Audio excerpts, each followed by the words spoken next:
is up, RC enthusiasts? David back here again. Got my two MN models out here.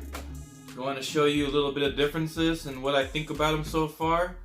You know, this MN model D90 right here came out first. Obviously, it was one of their first models. Was pretty impressive when it first came out. I mean, look at all the details.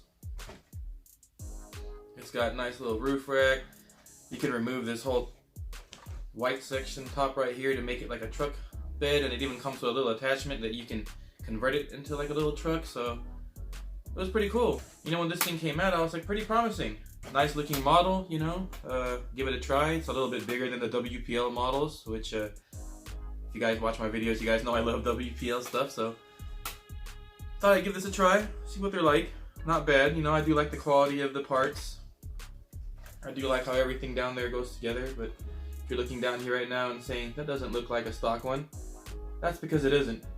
That's all WPL parts down there. Even the internals of those axles are WPL gears, so this whole truck has been turned into a WPL truck pretty much, or running on the WPL drivetrain, even a 2-speed that you see down there. So yeah, I just wanted to talk about these real quick.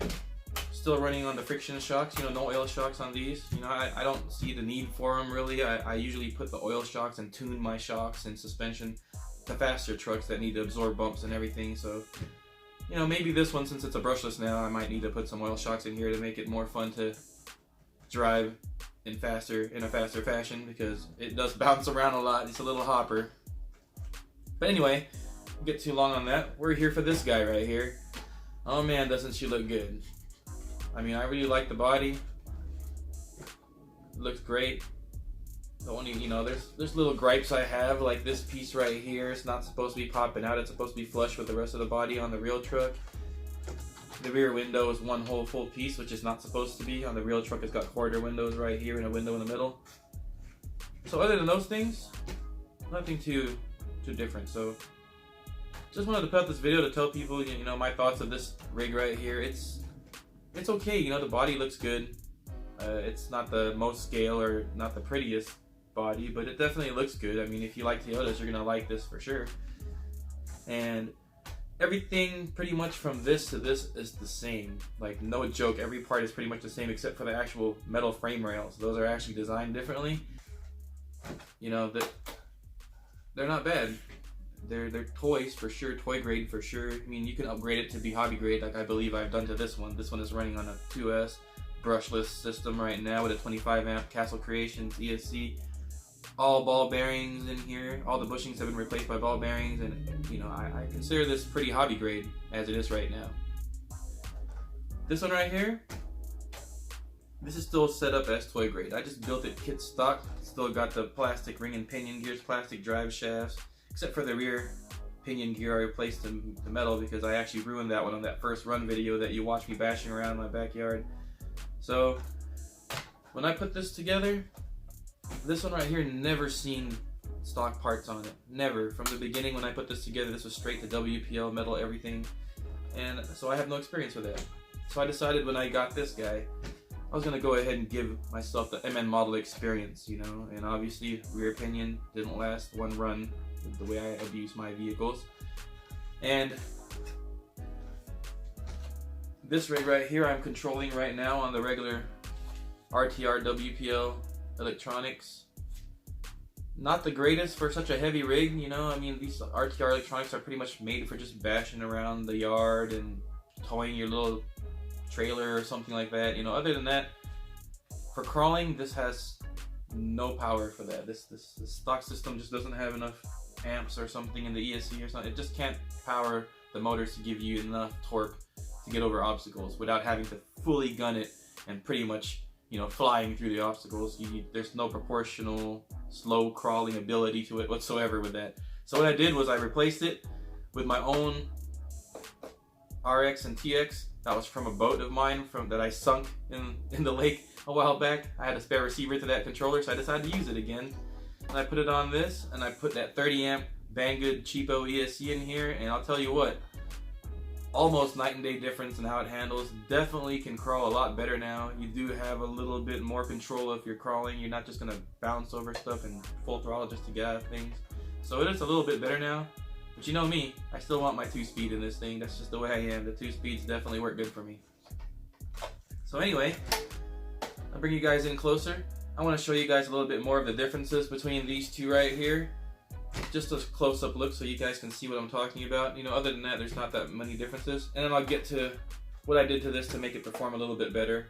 And maybe I'll put another video showing you how much better it actually crawls with the new electronics I put in it. So let's get to that real quick. Let's go ahead and take a look at this. I don't know if you can tell down there. The chassis is a little different. So that's what the chassis looks like there. Don't mind my little mod right here. That's just to make it slide better across stuff instead of getting hung up on these 2 points right here. So that's why I added this. But other than that, take a look at the chassis right here. See how that looks? And I'll go ahead and grab the D90. And as you can see right there, the chassis has got, let me get this out of the way for you. There you go. The chassis has got the logo on it. It's a little skinnier, but as you can tell up there too, I've got my mod to raise up this 2-speed. So that's one difference you'll notice right away. The frame is a little different. And if you were to put the trucks side by side, I don't know if you can tell, but the wheelbase is a little bit longer. Not that much different, but a little bit longer. So that's one difference I can show you there. The second difference I could show you is if you look at the MN model right here, the D90, see how the wheels are pretty much blocked off like it's just one whole solid piece of plastic with a design in it. They changed that up for this one. So you can tell there's a whole, you know, the spokes actually go through now, so it looks more realistic. And I'm not sure if it's whether because I've run this truck a lot already or not through water and everything and whatnot, but to me it seems like the tires are a little bit bigger on the new model. But we'll see what happens once I give it more running time like this one. It'll probably, you know, stretch out and everything and get thicker instead of taller. As you can tell, this one looks like it's wider and this one looks like it's taller. So yeah, and that's one other difference right there. And other than that, literally there's no difference. Now as you can tell back here, I still use that battery tray in the back. I'm just using half of it. So this would normally sit a lot lower, like about to here probably. But mine sits all the way up here because I'm only using half of it glued to, I mean not glued, but screwed in to that spot. And as you can tell here, I got 3 super glue and baking soda points to mount myself a little rear bumper. Not sure if you can see that. But that rear bumper I pretty much just made out of the parts tree that came with these. I just wanted to protect those taillights from getting scratched up too much back there, so that's why I did that. So yeah, there's a couple of differences right there. And you do get a spare tire with this guy that you don't with the FJ, which is pretty cool. But this didn't come with windows, so I made myself some little tape windows there for that one. All the wheels on this one have broken. I don't know if you can tell back there, there's super glue and baking soda. They're pretty much glue. I glued these wheels onto their hubs, so they're stuck there now. But they all have broke, and I'm hoping that this new rim is a lot stronger because I don't know if you can see back there. It's got a lot more reinforcement in the back, so I don't know. Hopefully this one's a lot stronger. But yeah, you know, my thoughts on these guys is they're not bad. You know, I'm definitely a WPL fan. I like their stuff, and I like the way WPL likes to progress as they come out with newer models.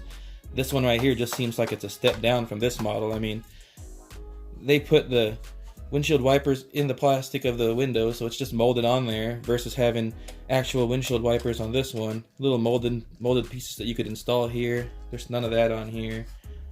You know, they give you these little lights up front that you can't even put light buckets in. You're gonna have to modify it to get any lights in there. I like the mirrors. They're that nice floppy rubber that's probably not gonna break off, and these ones are the stiff ones that roll over enough they'll probably snap off. But then again, you don't get all the details, you know? That's one thing I'm disappointed about with this. You just don't get the details that this one has. You know, you got a little gas cover you have to install. You got to install your door handles and everything. It just looks better. It feels more quality, really, than the new one. The new one is just, I feel like they just wanted to come out with something, you know? Let's just put something out there, and they just saw that WPL was coming out with an FJ. They decided to make their own FJ into a truck version and slapped it onto the old kit on the bottom. Made the frame look like a new frame. They just shaped it differently and stuff, and that's it for that one, really. Nothing too impressive. Well, yeah, guys. That's pretty much my thoughts on this guy. Is, you know, if you like Toyotas, then you might want it for the body. You could probably do some modifications to get it to run better, but if you like this just because it's an MN model, then I do recommend that one a lot better for the scale looks of it and accessories, and for the price I think you get more for your money with that one. But this is definitely for the Toyota boys. And also, if you can see down there, I've mounted my battery right above the transmission, below the interior, scale interior parts. And that was the best way to get this thing to crawl better, because having it back here was a no-no, and I was never going to put a battery back there. That just doesn't make any sense. The front would be better, you know, but unfortunately for this one, can't open that hood like you can with this one, you know. This one has got everything you want. So there you go, guys. Hope you guys enjoyed that video, you know, a little bit of info about these guys right here. I'm still waiting for my WPL C34 to come in, but oh man, I'm so excited for that one. So, can't wait for it to come. Damn you shipping, why are you taking so long? Anyway, go ahead and comment, like, and subscribe below if you enjoyed this video. Now go out there, have some fun, and go run that RC.